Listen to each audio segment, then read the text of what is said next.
Supreme court ने 14 मई को elections कराने का हुक्म दिया है, जिसके बाद तमाम फरीकैन इस फैसले को अपने अपने जाविये से देख रहे हैं। यूं तो कल फैसले में सुप्रीम कोर्ट ने इलेक्शन शेड्यूल भी दे दिया था, जो कि इलेक्शन कमीशन का काम है, लेकिन आज इलेक्शन कमीशन ने भी सुप्रीम कोर्ट के फैसले की तौसीक करते हुए इलेक्शन शेड्यूल जारी कर दिया है। यह वही शेड्यूल है जो सुप्रीम कोर्ट ने अपने फैसले में दर्ज किया, जिसके मुताबिक कागजात नामजदगी में अपीलें दायर करने की आखिरी तारीख 10 अप्रैल होगी। एपलेट ट्राइब्यूनल अपीलों पर फैसले 17 अप्रैल तक करेगा और उम्मीदवारों की नजरसानीशुदा फहरिस्त 18 अप्रैल को जारी होगी। एलामिये में कहा गया है कि कागजात नामजदगी वापस लेने की आखिरी तारीख 19 अप्रैल होगी और उम्मीदवारों को इंतखाबी निशानात 20 अप्रैल को जारी होंगे। सुप्रीम कोर्ट की जानिब से वाज़ेह और दो टोक मौक़िफ़ यह फैसला आने के बाद हुकूमत की मुश्किलात में थोड़ा इजाफा होता हुआ दिखाई दे रहा है। हुकूमत को अपने पराए सब यही मशवरा दे रहे हैं कि सुप्रीम कोर्ट के हुक्म के खिलाफ पार्लियामान को रेजिस्ट करना चाहिए, आवाज बुलंद करनी चाहिए, जिस पर हुकूमत सोच विचार भी कर रही है। लंदन में बैठे नवाज शरीफ ने कल सुप्रीम कोर्ट के फैसले पर सख्त रद्देमल दिया और हुकूमत से दरखास्त की कि वो सुप्रीम कोर्ट के फैसले को रेजिस्ट करे। उनका कहना था कि 3 जजेस का बेंच 4 जजेस को नहीं मान रहा, यह फैसला नहीं, वन मैन शो है। इस केस का फैसला 4 जजेस का पहले ही आ चुका है। मरियम नवाज तो कल से इस फैसले के बारे में खुलकर गुफ्तगू कर रही थी और हुकूमत से मुतालबा कर रही थी कि इस फैसले को सिर्फ मुस्तरद नहीं करना चाहिए, बल्कि इससे बढ़कर भी कदम उठाना चाहिए। आज उन्होंने एक बार फिर रावलपिंडी बार से खिताब करते हुए कहा कि अक़लियती फैसला तो फैसला ही नहीं होता है, मानना कैसा, साफ और शफाफ फैसले होंगे तो तौहीन नहीं होगी। जो मकबूल लोग होते हैं उन्हें 3-4 जजेस की जरूरत नहीं पड़ती, साकिब निसार, बाजवा, फैज हमीद की जरूरत नहीं होती। हम पूरी तरह तैयार हैं, ख़ाबात अपने वक्त पर होने चाहिए। चला है कि ये चारपाई के नीचे से क्यों नहीं निकलता, वरना अगर झूठे मुकदमे थे तो 2 दिन की बात है। ये तो अभी सहूलतकार अदलिया में बैठे हुए हैं। अगर झूठे मुकदमे थे ना तो ये अदलिया 2 दिन में उड़ा के रख देती, कहती झूठे मुकदमे जाओ इमरान खान साहब आप बरी हो। बात यह है कि तुम भी जानते हो कि तुमने जुर्म किया है और तुम्हारे सहूलतकार भी जानते हैं कि तुमने जुर्म किया है। तुम भी जानते हो कि तुम मुजरिम हो, ये जुडिशरी भी जानती है कि तुम मुजरिम हो। और एक नया हमने तरीका देखा, चुटकी बजाओ और जमानत लो। आज राना सनाउल्लाह ने भी इसी तकरीब से खिताब करते हुए सुप्रीम कोर्ट और इलेक्शन कमीशन के हवाले से गुफ्तगू की और कहा कि इलेक्शन से मुतालिक सुप्रीम कोर्ट के जजेस में भी इत्तफाक नहीं है। इस किस्म का इलेक्शन मुल्क को अनारकी और अफरा तफरी की तरफ धकेलेगा। इलेक्शन जरूर होंगे लेकिन वक्त और तमाम स्टेक होल्डर्स की मर्जी और राय से होंगे। जिन इलेक्शंस पर सियासी जमातों, इलेक्शन कमीशन और बाकी इदारों का इत्तफाक नहीं, तो ऐसे इलेक्शंस कैसे हो सकता है। दूसरी जानिब हुकूमत ऐलानात और इजलास की हद तक तो सुप्रीम कोर्ट के फैसले को मानने से इनकारी है और इसे मुस्तरद करने के बयानात दे रही है, लेकिन हतमी तौर पर इसका कोई ठोस रद्द-ए-अमल नहीं दिया गया है। हत्ता कि काबीना इजलास के मुतालिक ज़राए के हवाले से खबरें तो चली कि काबीना ने सुप्रीम कोर्ट के फैसलों को मुस्तरद कर दिया, लेकिन काबीना इजलास का एलामिया या प्रेस रिलीज जारी नहीं की गई जिससे इस बात की तायद हो सके कि काबीना की तरफ से ऐसा कोई कदम उठाया गया है। हाँ, इलेक्शन कमीशन के वकील इरफान कादिर की जानिब से यह चैलेंज जरूर किया जा रहा है कि 14 मई को सवाल ही पैदा नहीं होता कि इलेक्शन हो जाए। ये करवा के काबीना तो बहुत बड़ी चीज़ है, इसको तो एक आम मुस्तरद कर सकता है। ऐसे ऑर्डर्स अदालतें पास ही नहीं करती जहां अमल दरामद नहीं हो सके। इरफान कादिर की बातों और काबीना की जानिब से सुप्रीम कोर्ट का फैसला रद्द करने पर पीटीआई रहनुमा फवाद चौधरी ने रद्देमल देते हुए कहा कि काबीना का सुप्रीम कोर्ट का फैसला ना मानने का एलामिया आइन से बगावत है।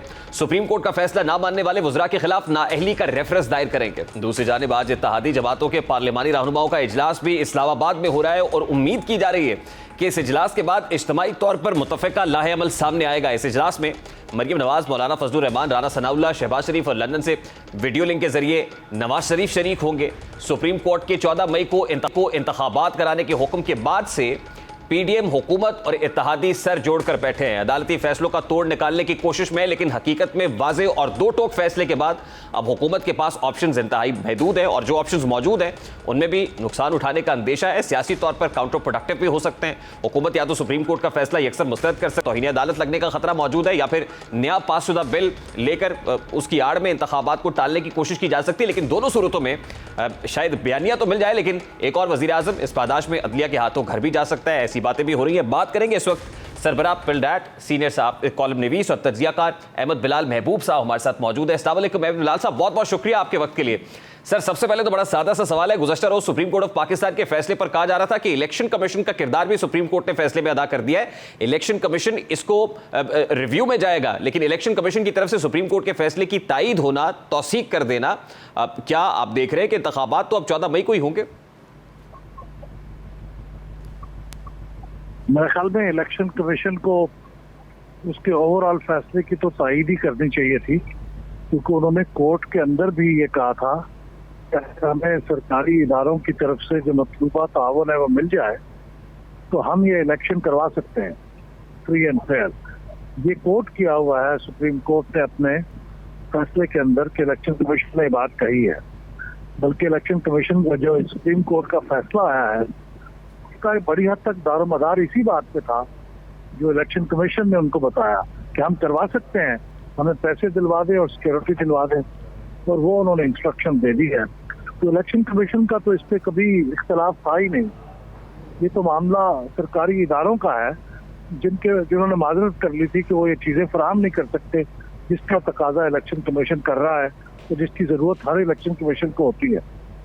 तो अहमद बिलाल साहब, पैसे और सिक्योरिटी तो हुकूमती इदारों ने देने हैं, हुकूमत इस फैसले को नहीं मान रही है, कैबिनेट ने इसको मुस्तरद किया है, पार्लिमानी रहनुमाओं का इजलास अब भी जारी है, हुकूमत के पास क्या ऑप्शन है? जी, हुकूमत के पास बहुत महदूद सी ऑप्शंस हैं। पहली बात तो यह है कि इस वक्त वो जिस चीज का सहारा लिए हुए हैं वो ये है कि 4 जजों ने इस बेंच को मुस्तरद किया था, इस 3 रुकनी बेंच को, क्योंकि वो जो ओरिजिनल बेंच था उसके 4 जजों ने ये कहा था कि ये सो मोटो लेना ही गलत है, और इसलिए फिर ये बेंच जो तश्कील पाया है ये भी गलत है और इसका फैसला भी गलत है। अब या तो वो कोई 4 जो जज साहबान हैं वो और उनके हम ख्याल जज साहबान, या तो वो कोई एक्टिविटी करें कानून के अंदर रहते हुए, तो फिर कोई बचत का सामान हो सकता है। दूसरी सूरत यह है कि वो जो सुप्रीम कोर्ट एक्ट 2023 पास कर दिया है पार्लियामेंट ने और वो अब सदर ममलिकत के पास पड़ा है, वो अगर कानून बन जाए तो फिर उस कानून के बाद वो अपील कर सकते हैं सुप्रीम कोर्ट के सामने, और फिर उसके बेंच की तश्कील भी चीफ जस्टिस नहीं कर पाएंगे बल्कि वो 3 सीनियर मोस्ट जस्टिस करेंगे। लेकिन अभी भी वो बिल सदर ममलिकत के दस्तखत के साथ इन्फोर्स होना है, वो दस्तखत नहीं हुए हैं। आपको लग रहा है कि 30 अप्रैल से पहले वो कानून बन जाएगा और हुकूमत रिव्यू में भी चली जाएगी? एस्टिमेटेड ये है कि वो तमाम कार्रवाइयां पूरी करके 20 अप्रैल तक वो कानून बन सकता है, ये एस्टिमेट ये है। यानी यही वो एक ऑप्शन है जिसपे हुकूमत रिलाई कर रही है, क्योंकि वफाकी वज़ीर दाखिला राना सनाउल्लाह खान साहब ने तो ये भी कहा कि 3 जजेस के खिलाफ रेफरेंस भी ज़ेर गौर है।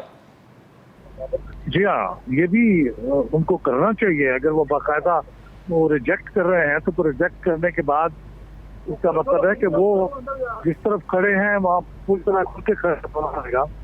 नवाज शरीफ साहब की तरफ से तो उनको यही हिदायत है। आपको लगता है कि रेफरेंस फाइल करना, पाकिस्तान तहरीक इंसाफ हुकूमत ने जस्टिस काजी फाइज ईसा के खिलाफ रेफरेंस दायर किया था और बाद में कहा कि उनकी बड़ी गलती थी, हुकूमत रेफरेंस फाइल करेगी तो काउंटर प्रोडक्टिव नहीं होगा, सियासी तौर पर उसको नुकसान नहीं पहुंचेगा? सियासी तौर पर तो उनको नुकसान जो पहुंचना था वो पहले भी पहुंच चुका है। अब तो सिर्फ ये है कि कानूनी तौर पे उसके कितने शवाहिद हैं, कितना मजबूत है, क्योंकि जब अदालत में आप जाते हैं तो आपके पास शवाहिद होने चाहिए, आपके पास कानूनी आर्गूमेंट होना चाहिए। अगर कानूनी आर्गूमेंट आपके पास जस्टिस ईसा के खिलाफ नहीं था तो आपने फाइल कर दिया। अब इनके खिलाफ अगर कोई है तो फिर फाइल करें, अगर नहीं है तो फिर ये फजूल बात होगी कि महज सियासी बुनियादों पर आप किसी जज के खिलाफ कोई रेफरेंस फाइल करें, चाहे वो फाइज ईसा हो या कोई और हो। अहमद बिलाल साहब, यूसुफ रजा गिलानी पाकिस्तान पीपल्स पार्टी से थे, वजीर आजम को तौहीन अदालत पर घर जाना पड़ा था। क्या ऐसी कोई सूरत बनते हुए देख रहे हैं आप कि हुकूमत जिस तरह से खड़ी हुई है, अदालती फैसले को चैलेंज कर रही है, ना सिर्फ पार्लियामान के फ्लोर पर बल्कि बाहर भी तौहीन अदालत भी लग सकती? देखिए, अब ये 10 तारीख दी हुई है उनको पैसे रिलीज करने के लिए, और उसके बाद इलेक्शन कमीशन से ये भी पूछा जा रहा है कि वो आपको पैसे मौसूल हुए या नहीं। अगर पैसे मौसूल नहीं होंगे तो ये फैसले में लिखा हुआ है कि वो अगला इकदाम इनिशिएट करेंगे, और वो इकदाम ये हो सकता है कि वो नोटिस देंगे उनको तौहीन अदालत का।